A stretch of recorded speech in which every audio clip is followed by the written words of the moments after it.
Hi friends, భారత ప్రధాని నరేంద్ర మోదీ గారి జగిత్యాల ఉపన్యాసం తెలుగు అనువాదం ఈ వీడియోలో మీరు వినబోతూ ఉన్నారు. అన్నట్టు మా ఛానల్ నచ్చితే సబ్స్క్రైబ్ అవ్వండి, వీడియో నచ్చితే లైక్ కొట్టండి, మీ అభిప్రాయాలు కామెంట్ సెక్షన్లో రాసి మాతో పంచుకోండి.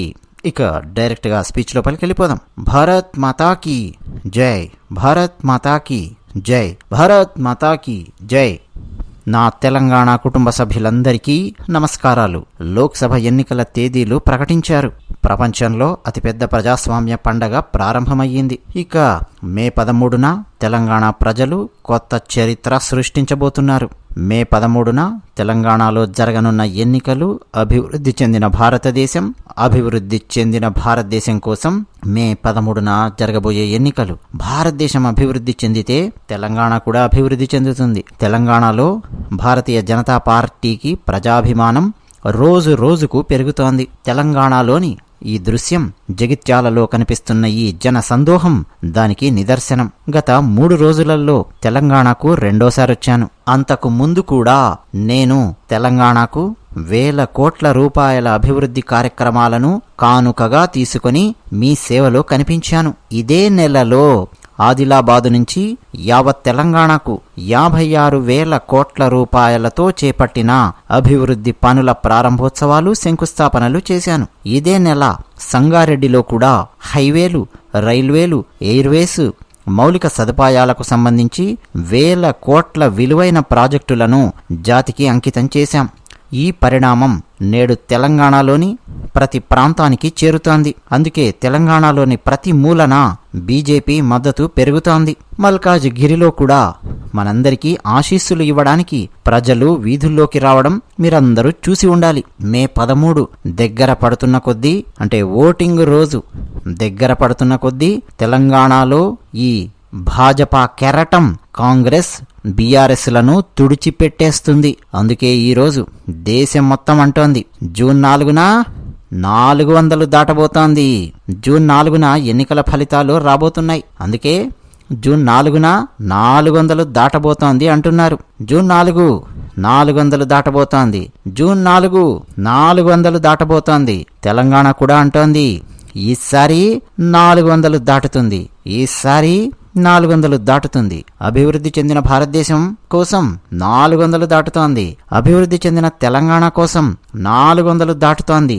3వ అతిపెద్ద ఆర్థిక వ్యవస్థ కోసం 400 దాటుతోంది. పేదల ప్రగతి కోసం 400 దాటుతోంది. రైతు సంక్షేమం కోసం 400 దాటుతోంది. యువతకు కొత్త అవకాశాలు ఇవ్వడం కోసం 400 దాటుతోంది. మహిళా సాధికారత కోసం 400 దాటుతోంది. బలమైన భారత్ కోసం 400 దాటుతోంది. స్వావలంబన భారతదేశం కోసం 400 దాటుతోంది. సంపన్న భారత్ కోసం 400 దాటుతోంది. 400 దాటాలి అంటే భారతీయ జనతా పార్టీకి మీరందరూ ఓటు వెయ్యాలి.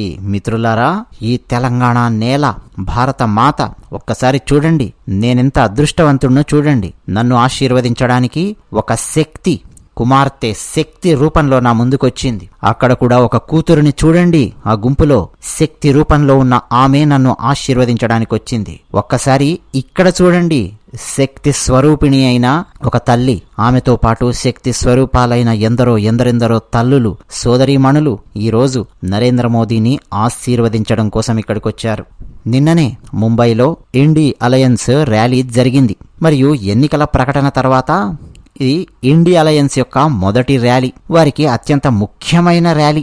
ఆ ర్యాలీలో వారు తమ మేనిఫెస్టోను వెల్లడించారు. తమ మేనిఫెస్టో ప్రకటన ఏంటంటే, ముంబైలోని శివాజీ మైదాన్లో ఛత్రపతి శివాజీ మహారాజ్ ఏం చెప్పారంటే, ఓ మహిళను ఎత్తుకొనొచ్చినప్పుడు నా కోరిక ఏంటంటే, తల్లి నువ్వు చాలా అందంగా ఉన్నావు, నువ్వు నా తల్లివయ్యుంటే నేను నీలాగే ఇంకా అందంగా ఉండేవాడిని అని శివాజీ మహారాజ్ గారు అన్నారు. అలాంటి గొప్పనైన శివాజీ పార్క్ నుంచి INDIA అలయన్స్ తన మేనిఫెస్టోను బయటపెట్టింది. అధికారంపైనే తమ పోరాటం అని చెప్పారు. నాకు ప్రతి తల్లి శక్తి స్వరూపమే, ప్రతి కూతురు శక్తి స్వరూపమే. నా తల్లులు, సోదరీమణులు, వారి పట్ల నేను ఒక శక్తిని చూస్తున్నట్టుగా చూస్తూ, ఆ శక్తిని ఆరాధిస్తున్నట్టుగా ఆరాధిస్తూ ఒక భక్తుడిలా ఉంటాను. భారత మాతను నేను ఆరాధిస్తాను. నేను శక్తి రూపంలో ఉన్నటువంటి ఈ తల్లులను, సోదరీమణులను, కుమార్తెలందరినీ పూజిస్తాను. కానీ నిన్న శివాజీ పార్క్లో, ముంబైలో INDIA అలయన్స్ అధికారాన్ని రద్దు చేసేందుకే మేనిఫెస్టోను రూపొందించింది. వారు నాకో సవాలు విసిరారు. వారి సవాలు నేను అంగీకరిస్తూ ఉన్నాను. ఈ శక్తి స్వరూపాలైన తల్లులను, సోదరీమణులను రక్షించడానికి నేను నా ప్రాణాలను పణంగా పెడతాను. నేను నా జీవితాన్ని అందుకోసం వెచ్చిస్తాను. భారత గడ్డపై అధికార విధ్వంసం గురించి ఎవరైనా మాట్లాడగలరా? అధికార విధ్వంసం ఎవరికైనా ఆమోదయోగ్యమా? మనందరం శక్తిని పూజిస్తామా లేదా? భారతదేశం మొత్తం శక్తిని పూజిస్తుందా లేదా? చంద్రయాన్ విజయాన్ని ఎవరికి అంకితం చేశాము గుర్తుందా? చంద్రయాన్ ల్యాండ్ అయిన చోట శివశక్తి అని పేరు పెట్టి చంద్రయాన్ విజయాన్ని శివశక్తికి అంకితం చేశాం. ఈ వ్యక్తులు అధికార విధ్వంసానికి నాకు హెచ్చరికలు జారీ చేస్తున్నారు. తల్లులారా, సోదరీమణులారా, మీరు శక్తి స్వరూపులు. మరి శక్తి స్వరూపులైన మీరు అలాంటి INDIA లాంటి వారికి అధికారాన్ని అప్పగించి భారతదేశాన్ని నాశనం చేసే అవకాశం ఇస్తారా? లేదా మిమ్మల్ని శక్తి స్వరూపాలుగా భావించి కాపాడే ప్రయత్నం చేస్తున్న నాకు అవకాశం ఇస్తారా? అధికారాన్ని నాశనం చేసేవారిని నాశనం చెయ్యాలా వద్దా? శక్తి స్వరూపాలైన అమ్మలను కాపాడాలా వద్దా? అధికార సంస్కృతిని కాపాడాలా వద్దా? అందుకే సోదర సోదరీమణులారా, నిన్న INDIA అలయన్స్ తన ప్రకటన చేసింది. వాళ్ళ మేనిఫెస్టో ఏంటో తెలిపింది. పోరాటం ఒకవైపు అధికారాన్ని నాశనం చేయడం కోసం, మరోవైపు శక్తిని ఆరాధించే వ్యక్తులము ఇక్కడున్నాం. వాళ్ళకెంతసేపు అధికారం కావాలి, కానీ మాకు ఈ శక్తి స్వరూపాలైన సోదరీమణులను ఆరాధించడం కోసం మాకు అధికారం కావాలి. తేడా చూడండి. జూన్ 4న అసలు సిసలు మ్యాచ్ రిజల్ట్ రాబోతోంది. శక్తిని ఎవరు నాశనం చేయగలరు? ఎవ్వరూ చేయలేరు. శక్తి యొక్క అనుగ్రహాన్ని పొందడం మాత్రమే మనం చేయగలం. మరి శక్తిని నాశనం చేయాలనుకుంటున్న INDIA కూటమికి, శక్తి యొక్క అనుగ్రహాన్ని పొందాలని ప్రయత్నం చేస్తున్న మాకు మధ్య పోటీ జరుగుతోంది. ఆ పోటీ ఫలితాలు జూన్ 4న వస్తాయి. మిత్రులారా, ఈ తెలంగాణ నేల మామూలు నేల కాదు. రజాకార్ల దురాగతాలకు వ్యతిరేకంగా పోరాడిన నేల ఇది. బ్రిటిషు వారికి వ్యతిరేకంగా పోరాడిన నేల ఇది. ఈ భూమి దేశ సమగ్రత, గౌరవం కోసం పోరాడింది. ఇంత జరిగినా స్వాతంత్ర్యానంతరం తెలంగాణ కాంగ్రెస్ రాజకీయ కుట్రలను చవిచూడాల్సి వచ్చింది. ఒకవైపు తెలంగాణ కలలను తుంగలో తొక్కిన కాంగ్రెస్ పార్టీ ఉంది. మరోవైపు ఇక్కడి ప్రజల మనోభావాలను ఉపయోగించుకొని అధికారంలోకి వచ్చి ఆ తర్వాత ప్రజలకు ద్రోహం చేసిన BRS పార్టీ ఉంది. తెలంగాణ ఆవిర్భవించిన తొలి 10 సంవత్సరాలలో BRS తెలంగాణను భారీగా లూటీ చేసింది. ఇప్పుడు తెలంగాణను కాంగ్రెస్ ATM రాష్ట్రంగా మార్చుకుంది. తెలంగాణ నుంచి కొల్లగొట్టిన ఈ డబ్బు ఢిల్లీకి వెళ్లి అక్కడ ఉన్న కుటుంబ సభ్యుల ఖజానాకు చేరుతుంది. అప్పుడు ఈ డబ్బు దేశంలో అసత్యాలను వ్యాప్తి చేయడానికి, దేశాన్ని రకరకాలుగా విభజించే కుట్రలకు నిధులను సమకూరుస్తుంది. ఒక స్కామర్ మరో స్కామర్ పై ఎప్పటికీ చర్య తీసుకోలేడని తెలంగాణ ప్రజలకు తెలుసు. అందుకే ఎన్నికల సమయంలో BRS స్కాములంటూ ఆరోపించిన కాంగ్రెస్ పార్టీ నేడు BRS ఫైళ్లపై మౌనంగా కూర్చుండిపోయింది. మిత్రులారా, BRS కాంగ్రెస్ల కుమ్మక్కు ఎంతటి విపరీతమైందో ఈరోజు తెలంగాణ ప్రజలు చూస్తున్నారు. ఈరోజు కాంగ్రెస్ BRS స్కాములపై మాట్లాడడం మానేసింది. చూశారా? రాగానే తెగ హడావుడి చేశారు కాంగ్రెస్ వాళ్ళు. మళ్ళీ ఇప్పుడు BRS స్కాముల గురించి అసలు మాట్లాడడం లేదు కాంగ్రెస్. కాళేశ్వరం కుంభకోణంలో వేల కోట్ల రూపాయలు ఎక్కడికి పోయాయో ప్రస్తుతం కాంగ్రెస్లో ఉన్న ఎవరూ ప్రశ్న అడగడం లేదు, సమాధానాన్ని అన్వేషించడం లేదు. మరి కాంగ్రెస్ ప్రభుత్వం అధికారంలోకి వచ్చిన తర్వాత వందలాది హామీలను ఎందుకు నెరవేర్చడం లేదని BRSలో ఉన్న ఎవరు ప్రశ్న వేయడం లేదు. BRS కాంగ్రెస్ ఇద్దరు స్కామర్స్. ఒకరినొకరు చాలా తెలివిగా కాపాడుకుంటూ ఉన్నారు. ఒకరి స్కాముల గురించి మరొకరు ప్రశ్న వెయ్యరు. ఇద్దరూ ఒకరికొకరు ఎంతో సహాయం చేసుకుంటున్నారు. ప్రతిదీ తెర వెనక జరుగుతోంది. 2 పార్టీలు కుంభకోణాల పార్టీలు. ఈ 2 పార్టీల కుంభకోణాలపై విచారణ జరిగినప్పుడు ఇద్దరూ కలిసి ఏం చేస్తారు? అదే పని. మోదీని తిట్టండి, మోదీని తిట్టండి, మోదీని తిట్టండి. మనం చేసేది ఇదే. సరైందా ఇది?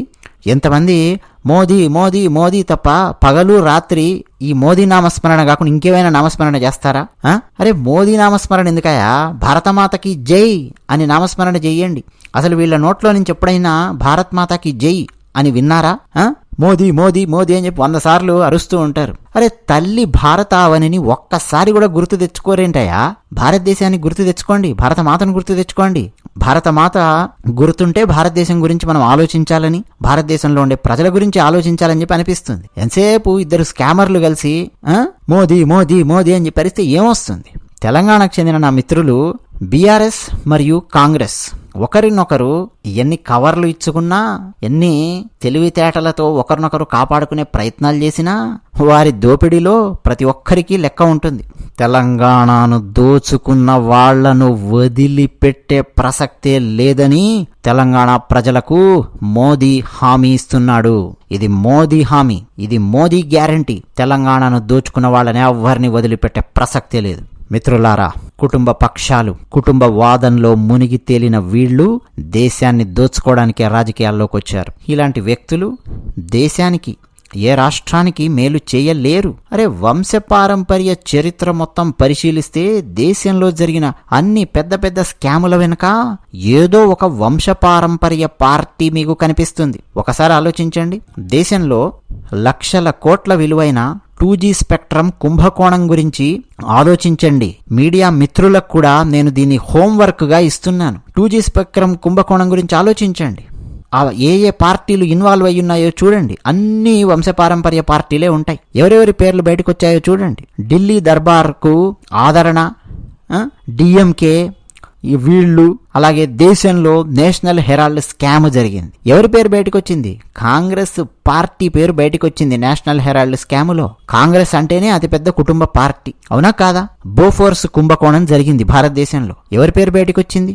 అదే కుటుంబానికి చెందిన వ్యక్తి పేరు బయటకు వచ్చింది, కాంగ్రెస్ కుటుంబం. పెద్ద దాణా కుంభకోణం జరిగింది భారతదేశంలో, తెలుసా? ఎక్కడా? బీహార్లో. దోషి ఎవరు అని నిరూపించారు చెప్పండి? కుటుంబ పార్టీ నడుపుకుంటున్న వ్యక్తి ఎవరో తెలుసు మీకు ఆయన. అలాగే బీహార్లో ఉద్యోగం కోసం భూమి అని ఒక కుంభకోణం జరిగింది, తెలుసా? ఎవరి పేరు బయటకు వచ్చింది? ఆర్జేడీని నడుపుతున్న ఒకే కుటుంబానికి చెందిన వ్యక్తులు వీళ్ళంతా. ఈ కుటుంబ అవినీతికి మన తెలంగాణ కూడా బలి పశువుగా మారింది. రాష్ట్రంలో కాళేశ్వరం కుంభకోణానికి పాల్పడిన కుటుంబానికి చెందిన బీఆర్ఎస్ ఢిల్లీలోని లిక్కర్ స్కాములో కమిషన్ పొంది ఉంది. అందుకే కాంగ్రెస్ అయినా బీఆర్ఎస్ అయినా సరే మనం ఎంత దూరం పెట్టామో అంత దూరం పెట్టడమే దానికి మందు. కాంగ్రెస్ను బీఆర్ఎస్ను సాధ్యమైనంత దూరం పెట్టేసేయండి. అదే తగిన మందు. కాబట్టి మిత్రులారా, మే 13 ఓటింగ్ రోజు మీరు గుర్తుంచుకోవాలి. ఏమని? బీజేపీ గెలవాలి, బీజేపీ గెలవాలి, బీజేపీ గెలవాలి, బీజేపీ గెలవాలి, బీజేపీ గెలవాలి. తెలంగాణలో బీజేపీకి ఎన్ని సీట్లు ఇస్తే నా శక్తి అంతగా పెరుగుతుంది. ఇవ్వండి. తెలంగాణలో భారతీయ జనతా పార్టీకి ఎంపీ సీట్లు ఇవ్వండి. నా శక్తి అంతకంత పెరుగుతుంది. ఇప్పుడు శక్తి స్వరూపాన్ని నాశనం చేయడానికి బయలుదేరిన వాళ్ళందరినీ శిక్షించడానికి నాకు బలం కావాలి. అభివృద్ధి చెందిన భారతదేశం కోసం మరింత నేను కష్టపడతాను. మీరు నన్ను నమ్ముతారా? చెప్పండి. మీరు నన్ను నమ్మగలరా? కష్టపడి పనిచేస్తాడు మోడీ అన్న నమ్మకం మీకుందా? ఉంది. అది నేను చూస్తూనే ఉన్నాను. నేను కష్టపడి పనిచేయడంలో ఎప్పుడైనా లోపం కనిపించిందా? నేను నా కుర్చీతో సంబంధం లేకుండా ప్రజల శ్రేయస్సు కోసమే అత్యంత ధైర్యంగా అవసరమైన నిర్ణయాలు తీసుకుంటాను. ఈ విషయాన్ని మీరు నమ్ముతారా లేదా? మిత్రులారా, అభివృద్ధి చెందిన తెలంగాణ నుంచి అభివృద్ధి చెందిన భారతదేశాన్ని సృష్టించడమే మా దూరదృష్టి. 25 కోట్ల మంది దేశ ప్రజలను పేదరికం నుంచి బయటికి తీసుకురావడం గత 10 ఏళ్లలో సాధించిన ప్రధాన విజయం. ఇందుకోసం ప్రణాళికలు రూపొందించాం. ప్రతి పథకం ప్రయోజనాలను నిజాయితీగా ప్రజలకు అందజేశాం. మేము 4 కోట్లకు పైగా ప్రధానమంత్రి యోజనలో గృహాలను నిర్మించాం. దేశవ్యాప్తంగా పేద కుటుంబాలకు ఆ 4 కోట్ల గృహాలను అందించాం. 12 కోట్లకు పైగా ఇళ్లకు కుళాయి నీటిని అందించాం. దేశంలోని 50 కోట్ల మంది ప్రజలను బ్యాంకింగు వ్యవస్థతో అనుసంధానం చేశాం. నేడు 50 కోట్ల మందికి పైగా పేదలకు ఆయుష్మాన్ కార్డు ద్వారా ఉచిత చికిత్స అందిస్తామని హామీ ఇస్తున్నాం. పీఎం స్వనిధి లాంటి పథకాల ద్వారా పేదలను స్వావలంబన దిశ వైపు నడిపించేందుకు 1,000 కోట్ల రూపాయల సహాయాన్ని అందించాం. మిత్రులారా, మా ప్రభుత్వం ఈ పథకాలన్నింటి ప్రయోజనాలను తెలంగాణ ప్రజలకు ఎలాంటి వివక్ష లేకుండా అందించింది. తెలంగాణలోని తల్లులు, సోదరీమణులకు ఉజ్వల పథకం కింద 11 లక్షలకు పైగా గ్యాస్ కనెక్షన్లు ఇచ్చాం. తెలంగాణలోని 30 లక్షల మంది రైతులకు కిసాన్ సమ్మాన్ నిధి కింద ప్రతి సంవత్సరం 6,000 రూపాయలు పంపిస్తున్నాం. తెలంగాణలోని ఆయుష్మాన్ భారత్ పథకం ద్వారా 80 లక్షల మందికి పైగా ప్రజలకు ఉచిత చికిత్స అందించాం. నేటికి బీజేపీ ప్రభుత్వం 2 కోట్ల మంది నిరుపేద తెలంగాణ ప్రజలకు ఉచిత రేషన్ను అందిస్తోంది. తెలంగాణలో బీజేపీ ప్రభుత్వం ఉండి ఉంటే తెలంగాణను మరింత ముందుకు తీసుకెళ్లడం సులువుగా ఉండేది. ఎందుకంటే ప్రజలను మేము వెంట తీసుకుని వెళ్లేవాళ్లం. అభివృద్ధి పథంలో మాతో పాటు ప్రజలను తీసుకుని వెళ్లేవాళ్లం. మిత్రులారా, ఈ మధ్య కాలంలో అసెంబ్లీ ఎన్నికల సమయంలో మీకు బీఆర్ఎస్ పై చాలా కోపం వచ్చింది. ఎలాగైనా సరే, ఎట్టి పరిస్థితుల్లో అయినా సరే బీఆర్ఎస్ ను తొలగించి పారేయాలి అని చెప్పి మీరు కోరుకున్నారు. ఆ పని చేసి చూపించారు. ఈ ఎన్నికలు మరోసారి మోదీ ప్రభుత్వాన్ని ఢిల్లీకి తీసుకురావడానికి జరుగుతున్న ఎన్నికలు. మిత్రులారా, కేవలం 10 ఏళ్లలో భారత్ను ప్రపంచంలోనే 5వ అతిపెద్ద ఆర్థిక వ్యవస్థగా మార్చాం. ఈ పురోగతిలో మన రైతులు, మన కార్మిక వర్గం వెనుకబడకుండా చూసుకున్నాం. అందుకే పీఎం కిసాన్ సమ్మాన్ నిధి లాంటి పథకాలను ప్రారంభించాం. రైతుకు ఆర్థిక శక్తిని పెంచాం. అదే సమయంలో ఎరువుల ధరల భారం పడకుండా చేశాం.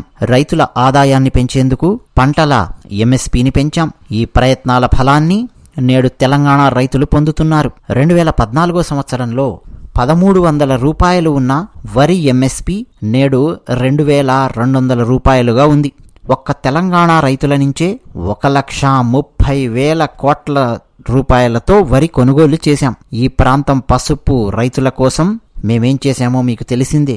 కాంగ్రెస్, బీఆర్ఎస్ ఏనాడు పసుపు రైతులను పట్టించుకోలేదు. తెలంగాణ అంటేనే పసుపు రైతుల ప్రాంతం. పసుపు రైతుల కోసం పసుపు బోర్డు ఏర్పాటు చేశాం. 2014లో క్వింటాలుకు 6,000 రూపాయల నుంచి 8,000 రూపాయలు పలికిన పసుపు ధర ప్రస్తుతం 20,000 రూపాయల వరకు పలుకుతోంది. చెరుకు రైతులకు కూడా క్వింటాల్ ధర 340 రూపాయలు పెంచాం. మూతబడిన నిజాం షుగర్ ఫ్యాక్టరీని ఇంకా ప్రారంభించలేని పరిస్థితి ఇక్కడి రాష్ట్రాలది. కానీ సుమారు 6,400 కోట్ల రూపాయలు వెచ్చించి రామగుండం ఎరువుల ఫ్యాక్టరీని పునఃప్రారంభించాం. ఈ ఫ్యాక్టరీలో నేడు 75,000 టన్నుల యూరియా ఉత్పత్తి అవుతోంది. దీనివల్ల రైతులు లబ్ధి పొందడమే కాకుండా రామగుండం ఎరువుల ఫ్యాక్టరీలో యువతకు ఉపాధి లభిస్తోంది. ఇప్పుడు వచ్చే 5 ఏళ్లలో రైతులను సుభిక్షంగా కొత్త శిఖరాలకు తీసుకెళ్లాలి.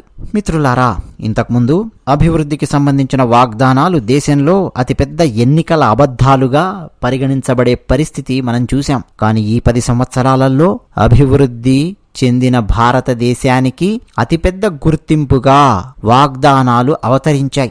నేడు భారతదేశ ఆధునిక మౌలిక సదుపాయాలు ప్రపంచమంతటా చర్చనీయాంశమయ్యాయి. ఈ 10 ఏళ్లలో తెలంగాణ మౌలిక సదుపాయాల కోసం అపూర్వమైన కృషి చేశాం. మన తెలుగు మాట్లాడేవారు ప్రపంచంలోని ప్రతి దేశంలో కనిపిస్తారు. మంచి మంచి పొజిషన్స్ లో కనిపిస్తారు మన తెలుగు వాళ్ళు ప్రపంచంలో. మీరు కష్టపడి పని చేసే వాళ్లను కనుక్కుంటారు. అడగండి, తెలుగు మాట్లాడేవాళ్ళు ఈ ప్రపంచంలో ఎక్కడెక్కడ ఎవరెవరు నివసిస్తున్నారో, ఏం చేస్తున్నారో అడగండి. ఈరోజు ప్రపంచంలో తెలుగువాడు ఎక్కడున్నా గౌరవించబడుతున్నాడా లేదా అని అడగండి. ఎక్కడికి వెళ్ళినా భారతదేశం గురించి నేను గర్వపడుతున్నాను అని ప్రతి తెలుగువాడు సగర్వంగా చెబుతాడు.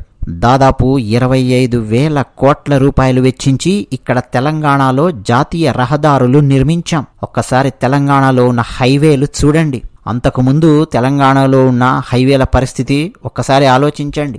2014 వరకు తెలంగాణలో 2,500 కిలోమీటర్ల జాతీయ రహదారులు మాత్రమే నిర్మించబడ్డాయి. అంటే ఏమిటి? 2014కి ముందు అంటే ఏమిటి? భారతదేశానికి స్వాతంత్ర్యం వచ్చి దాదాపు 75 ఏళ్లు కావస్తున్న సమయం వరకు మీరు తీసుకుంటే కేవలం 2,500 కిలోమీటర్ల హైవేలు మాత్రమే నిర్మించారు. అది వాళ్ళ పని. 2,500 కిలోమీటర్ల హైవేలు వేయడానికి 75 ఏళ్లు పట్టిందా? మరి మోదీ చేసిన అద్భుతాలేంటో చూసారా? కేవలం 10 ఏళ్లలో 2,000 కిలోమీటర్ల జాతీయ రహదారులను నిర్మించాం. కరీంనగర్, వరంగల్ మధ్య 2,500 కోట్ల రూపాయలతో 4 లైన్ల ప్రాజెక్ట్స్ లాంటి అభివృద్ధి పనులు ఇక్కడ జరిగాయి. ఇప్పుడు తెలంగాణలో ఉన్నటువంటి హైవేలను పరిశీలించండి. ఎంత అద్భుతంగా ఉన్నాయో, ఎంత క్వాలిటీతో ఉన్నాయో, ఎంత వేగంగా నిర్మించామో తెలుస్తుంది. ఎందుకని? హైవేలు నిర్మించడం కేంద్రం చేతుల్లో ఉంది కాబట్టి. అవునా కాదా? తెలంగాణలోని రైల్వే స్టేషన్లను కూడా ఆధునీకరిస్తున్నాం. ఇక్కడ వందే భారత్ కనెక్టివిటీని పెంచుతున్నాం. ఇప్పటికే వందే భారత్ రైళ్లున్నాయి తెలంగాణ నుంచి. రాబోయే సంవత్సరాలలో మరిన్ని ఇబ్బడి ముబ్బడిగా వందే భారత్ రైళ్లు పెరగబోతున్నాయి, కనెక్టివిటీ పెరగబోతోంది. మిత్రులారా, వచ్చే జూన్ 2 నాటికి తెలంగాణ 10 ఏళ్లు పూర్తి చేసుకుంటుంది. అందుకే జూన్ 4వ తేదీన ఫలితాలు వెలువడిన తర్వాత కేంద్రంలో బీజేపీ ప్రభుత్వం ఏర్పాటవుతుందని, ఇక రాబోయే దశాబ్దం పాటు తెలంగాణతో పాటు దేశ భవితవ్యాన్ని కూడా రూపొందించుకోవాల్సినటువంటి అవసరం ఉంది. అందుకే వచ్చే 5 ఏళ్లు తెలంగాణకు చాలా ముఖ్యమైనవి. రాబోయే 5 ఏళ్లలో తెలంగాణకు ఇంకా ఎన్నెన్నో హైవేలు కావాలి, ఎక్స్ప్రెస్ వేల నెట్వర్క్ మరింతగా పెంచాలి. ఈ ప్లాన్స్ అన్నీ ఆల్రెడీ మేము వేసుకున్నాం. తెలంగాణ హైవేలు, ఎక్స్ప్రెస్ వేల నెట్వర్క్ను ఆధునీకరించబోతూ ఉన్నాం. వచ్చే 5 ఏళ్లలో ఇక్కడి రైల్వే మౌలిక సదుపాయాలను అత్యుత్తమంగా తీర్చిదిద్దుతాం. వచ్చే 5 ఏళ్లలో ప్రతి గ్రామానికి డిజిటల్ ఇండియాను విస్తరించాలి అన్నటువంటి సత్సంకల్పం ఉంది. రాబోయే 5 ఏళ్లలో రైతులు లబ్ధి పొందేలా గ్రామీణ ప్రాంతాల్లో వేలాది కొత్త గోడౌన్స్ నిర్మించాలి. రానున్న 5 ఏళ్లలో కరెంటు బిల్లు 0 అయ్యేలాగా ఇళ్లపై సోలార్ ప్యానెళ్ల వ్యవస్థ మరింతగా అమర్చుకోవాలి. వీటన్నింటిలో తెలంగాణ, అలాగే తెలంగాణలో ప్రతిభావంతులైన యువత పెద్ద పాత్ర పోషించబోతూ ఉన్నారు. ఇది 18వ లోక్సభ ఎన్నికలు. 18 ఏళ్లు నిండిన ప్రతి యువకుడు అభివృద్ధి చెందిన భారతదేశానికి, అభివృద్ధి చెందబోయే తెలంగాణకు ఓటు వేయాలి. ఈ ఎన్నికల్లో బీజేపీకి అంటే కమలం గుర్తుపై ఓటు వేసి మీ ఆశీస్సులు ఇస్తేనే అది జరుగుతుంది. ఈ ఎన్నికల్లో నిజామాబాద్ నుంచి నా సోదరుడు ధర్మపురి అరవింద్ గారు, కరీంనగర్ నుంచి బండి సంజయ్ గారు, పెద్దపల్లి నుంచి నా అన్న గోమాస శ్రీనివాస్ గారు భారీ ఓట్లతో గెలుపొందాలి. మీ ఆశీర్వాదాలు వీళ్ళందరికీ ఇవ్వండి. ప్రతి పోలింగ్ బూతులో గెలుస్తామా లేదా, ప్రతి పోలింగ్ బూత్కి వెళతారా లేదా? నేను మీకు ఒక విషయం చెప్తున్నాను. ఇప్పుడే ఇంతకుముందే శ్రీమాన్ కిషన్ రెడ్డి గారు దాని గురించి చాలా వివరంగా వివరించారు. ఇప్పుడు చూడండి, నేను ధైర్యంగా ముందుకొచ్చాను. మీరు ధైర్యంగా నాకు సహాయం చేస్తే, భారతీయ జనతా పార్టీకి ఓటు వేస్తే అది మాకు ఉపయోగపడుతుంది. మాకు సరికొత్త బలం వస్తుంది, శక్తి వస్తుంది. ఇక అక్కడి నుంచి మేము మరింతగా కష్టపడి పనిచేస్తాం. ధైర్యంగా సాహసోపేతమైన నిర్ణయాలు తీసుకొని మీ అందరి కోసం పనిచేస్తాం. ఇక్కడ సహాయం లేకుండా ఏమీ జరగదు. మీరు సహాయం చేస్తారా లేదా? మీరు నాకు అందించవలసిన సహాయం ఒక ఓటు మాత్రమే. కమలం గుర్తుకు ఒక్క ఓటు వేయండి చాలు. తెలంగాణ భవిష్యత్తును మార్చేస్తాం. టెక్నాలజీ సహాయంతో ఇప్పుడు మీతో తెలుగులో మాట్లాడాలనుకుంటున్నాను. ఇది 100% కాకపోవచ్చు, కానీ 80-90% ఉంటుంది. అయితే దీనికోసం మీరు పని చేయాలి. చేస్తారా? మీరు మీ మొబైల్ ఫోన్స్లో సోషల్ మీడియాలో ఎక్స్ ఓపెన్ చేయండి. అక్కడికి వెళ్ళి తెలుగు హ్యాండిల్ నమోకి వెళ్ళండి. అక్కడ మీ సేవకుడు తెలుగులో మాట్లాడతాడు. సరే, మీరు నా కోసం మరో పని చేయండి, ఓకేనా? దయచేసి 2 చేతులు పైకెత్తండి. ఎత్తారా? పైకెత్తి చెప్పండి, గట్టిగా చెప్పండి. ఏం చెప్పాలి?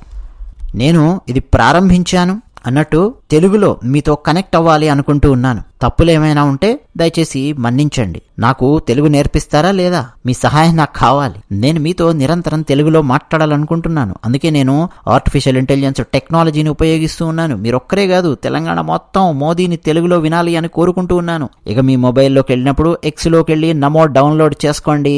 అప్పుడు మీరు ఎవరికైనా సరే గందరగోళం లేకుండా చెప్పగలరు. ఏమని? మోదీ నా జేబులో ఉన్నారా, మోదీ నా జేబులో ఉన్నారు అని మీరు చెప్పొచ్చు. నమో యాప్ వేసేసుకోండి. నేను మాట్లాడేది తెలుగులో కూడా మీకు చేరుతుంది. మోదీ తెలుగులో మీకు మీ జేబులో ఉన్న సెల్ ఫోన్ ద్వారా చేరతాడు.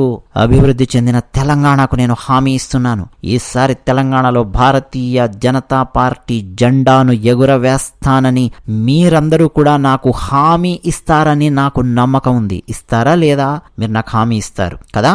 ఇక మీరు భారతీయ జనతా పార్టీకి అంటే కమలం గుర్తుకు ఓటు వేయబోతున్నారు అని మీరు నాకు హామీ ఇవ్వడం కోసం మీ మొబైల్ ఫోన్స్ తీసుకొని ఫ్లాష్ ఆన్ చేయండి. మీ మొబైల్ ఫ్లాష్ లైట్ ఆన్ చేయండి. నేను మీకు ఇంతకుముందే హామీ ఇచ్చాను తెలంగాణ అభివృద్ధికి సంబంధించి. మరి మీ నుంచి నేను కోరుకునే హామీ ఒక్కటే, కమలం గుర్తుకి ఓటు. ఇప్పుడే నాకు కావాలి మీ హామీ. తీయండి మీ మొబైల్ ఫోన్స్ తీసి ఫ్లాష్ లైట్ నాకు చూపించండి. అందరి మొబైల్ ఫోన్స్ యొక్క ఫ్లాష్ లైట్ ఆన్ అయ్యి ఉండాలి. అదే మీరు నాకు ఇచ్చే హామీ. ఇది తెలంగాణ సోదరిమణులు ఇస్తున్నటువంటి హామీ. ఇక అందరూ ఒక్కసారి చేతులు పైకెత్తి చెప్పండి, భారత్ మాతాకి జై, భారత్ మాతాకి జై, భారత్ మాతాకి జై. ఎన్నో ధన్యవాదాలు. ఇదండి భారత ప్రధాని నరేంద్ర మోదీ గారు జగిత్యాలలో జరిగిన సభలో హిందీలో ఇచ్చిన ఉపన్యాసాన్ని తెలుగులోకి అనువదించి మీకు అందివ్వడం జరిగింది. చాలా విషయాలు జగిత్యాల సమావేశంలో నరేంద్ర మోదీ గారు మాట్లాడారు. తెలంగాణకు ఎంత ఇన్ఫ్రాస్ట్రక్చర్ ఇచ్చారు, ఏమేమి ఇచ్చారు, ఇంకా ఏమేమి ప్లాన్స్ ఉన్నాయనేవి అన్నీ మాట్లాడారు. రామగుండం ఎరువుల ఫ్యాక్టరీ గురించి మాట్లాడారు, ఇంకా చాలా మాట్లాడారు. మరి మోదీ గారు అడుగుతున్నది ఏమిటి? ఒక ఓటు. కమలం గుర్తుకు ఒక ఓటు కావాలట. కమలం గుర్తుకు ఒక ఓటు వేయండి, తెలంగాణ భవిష్యత్తును మార్చేస్తాము. నాకు తెలంగాణ నుంచి సాధ్యమైనంత ఎక్కువ మంది ఎంపీలు, భాజపా ఎంపీలు కావాలి. అప్పుడే ధైర్యంగా సరికొత్త నిర్ణయాలు, అద్భుతమైన నిర్ణయాలు తెలంగాణ కోసం, భారతదేశం కోసం తీసుకోగలము అని నరేంద్ర మోదీ గారు అడుగుతూ ఉన్నారు. ఇదన్నమాట ఈ ఉపన్యాసం. మరి ఇప్పటివరకు విన్న వాళ్ళందరికీ ప్రత్యేకమైన ధన్యవాదాలు. మీ అభిప్రాయాలు కామెంట్ సెక్షన్లో రాసి మాతో పంచుకోండి. అదే విషయం.